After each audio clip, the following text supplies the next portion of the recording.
Vamos a hablar, mencionas la industria de la música, a vosotros os firma Sony Music. ¿Qué supone eso para una banda de chavales? Bueno, que te firme una disquera. Mira, siempre que me preguntan si sí, qué es lo mejor que firmes con una disquera o no, pues la realidad es que siempre tienes que poner en la balanza qué tienes y qué necesitas, ¿no? Claro.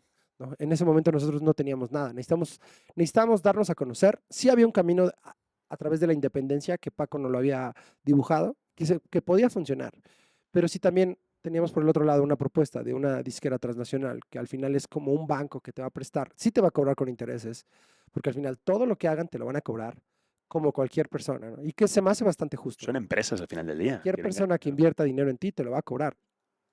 O mejor dicho, de una manera más bonita, cualquier persona que invierte en ti, tú se lo tienes que pagar, ¿no? Eso es lo correcto. Entonces, cuando firmamos con Sony, sí tiene el brazo o tenían esta conexión para lograr lo que hoy en día ya se puede hacer solos, ¿no? En ese momento un lanzamiento a nivel mundial era imposible, ¿no? ¿Cómo lanzas un disco maquilado? ¿Cómo maquilas un disco? ¿Cómo haces hoy con las plataformas puedes hacer tu lanzamiento mañana, ¿no? Desde tu Y casa, desde ¿eh? tu casa a nivel mundial. Ujú. En ese tiempo no. Ahora puedes poner tu video en YouTube y ya, ese es el lanzamiento del video. Antes no. Entonces, la propuesta que nos hacen es bastante, fue el último de los contratos que no fue 360, entonces era bastante bueno, porque después ya vino una parte donde los contratos eran 360, somos dueños de todo, tus shows, de tu merchandising, todo. Entonces el contrato estuvo bastante bueno. En ese momento nuestro productor Paco Cepeda, la disquera nos dice, ustedes tienen que tener un manager para que pues, los podamos firmar y pues Paco era la persona con la que más confiábamos en ese momento y pues se vuelve manager, sin ser manager, que al final un poco eso pasa con las bandas en Estados Unidos, ¿no? El crew de las bandas pues son sus amigos. Claro. ¿No? El manager es el amigo y un poco es como, a ver, y tú, nos falta un baterista, tú, no, yo no sé, pero pues aprenderás. Entonces así nos pasó a nosotros y fue algo muy chido. La disquera invierte bastante dinero en nosotros, pero también recuperan muy rápido, Claro. ¿no?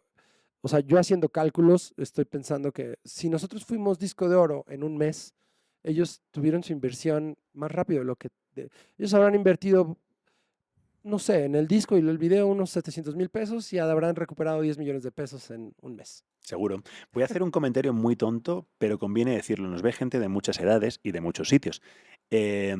No voy a explicar lo que es una discográfica, porque eso sino que lo busquen ellos, pero estamos hablando de una época en la que nadie podía hacer un vídeo casero, eso no existía, nadie podía posicionar un vídeo casero en ningún lado, nadie podía hacer una maquila propia, tenías que hacer miles de discos, tenías que venderlo en las tiendas, había canales de distribución. O sea, todo lo que has dicho antes, un poquito más explicado, es que antes si no tenías disquera, estabas, digamos, condenado al underground. Podía ser una buena banda underground. Sí, pero incluso las bandas que eran underground y que levantaban, el siguiente paso era que los firmara una disquera. Totalmente, pero si nunca te firmaban, nunca Y dabas el nunca paso. Tú pasabas. nunca podías llegar a donde hoy se llega diciendo publicar O mañana. sea, yo lo vi con bandas, por ejemplo, Sectacore, ¿no? Fue Mm. una banda que empezó con el Morbos Club, que era su primer disco. Me parece que lo lanzan con una disquera independiente, pero su segundo disco es Sony, ¿no? Zoe lo mismo.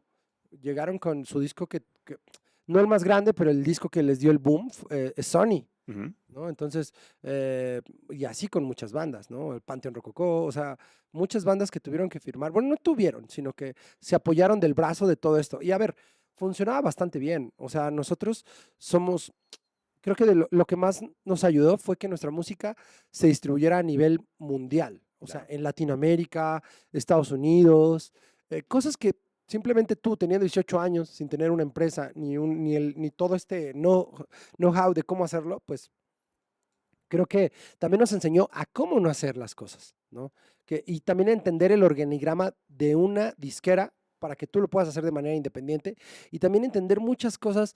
eh, Te avientan al ruedo, nos aventaron a tocar bastante, a trabajar muchísimo y ahí aprendimos, ¿no? O sea, realmente cómo funcionaban las cosas.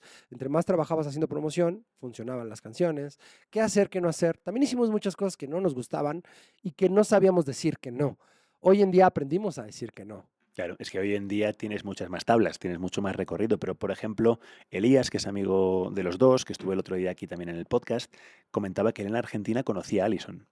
Eso Mm. era imposible en los 2000 si no tenías la ayuda de Sony o de cualquier otra disquera, porque las independientes no tenían esa fuerza. Podías hacer bulla en Ciudad de México, a nivel nacional algún independiente fuerte habría, pero si querías llegar a donde llegasteis vosotros en muy poco tiempo, era de mano de una major. Sí, ¿no? O, sí, no, o tener mucho dinero, pero al final siempre terminabas cayendo. Las disqueras tenían algo que funcionaba bastante bien, que eran los festivales. Bueno, la radio, de la mano con las disqueras, podían hacer esta promoción que hoy yo la identifico como hacer shows gratuitos, como hacer shows con más bandas. Un poco, en Estados Unidos pasan los festivales de radio también, pero pues hay estaciones de rock allá, Claro. ¿no? También pasa lo que en su momento fue el Warped Tour, estos festivales que era la promoción para ellos. Acá en México nuestra promoción eran los festivales Extra, el Festival 40 o las radios locales de cada ciudad, ¿no? Radio Turquesa, estaciones de radio de todo el país y esos festivales. Y las radios que eran grandes como 40 principales que hay en Europa, Ujú. hay en Latinoamérica, pues te llevaban a esos festivales que al final estás en un festival. ¿Cuál es la idea de un festival? Estar parado al frente de mucha gente que no va a verte a ti, pero que sí puede ser tu público, Sí. ¿no? Entonces, eso nos ayudó bastante porque hicimos una gira muy extensa por muchos años en todo México y Latinoamérica, compartiendo, bueno, dando nuestra música a fans de otras bandas. Y eso nos abrió muchísimo. Es que los festivales son justo lo que has dicho. O sea, hay bandas de los festivales que jamás pagarías por verlas solos, pero están en un festival te la echas, ¿no? Entonces, al final, bueno, hay bandas que viven de eso, de ser las bandas de entre medias de un festival que pues no tienen de otra. Pero Sí, yo creo que la forma más, como más real de hacerte fan de una banda es viéndola en vivo. sin duda. Porque es como no, vas a conocer realmente lo que es el grupo y la esencia del grupo, ¿no? Y más allá de que si es producción o no producción, porque luego los shows bastante undergrounds o bastante mal hechos o feos pueden ser bastante románticos, Sí, ¿no? O sea, sí. te pueden enamorar bastante de una banda. O sea, no es un tema de qué tan glamour hay, es un tema de conectar con la música.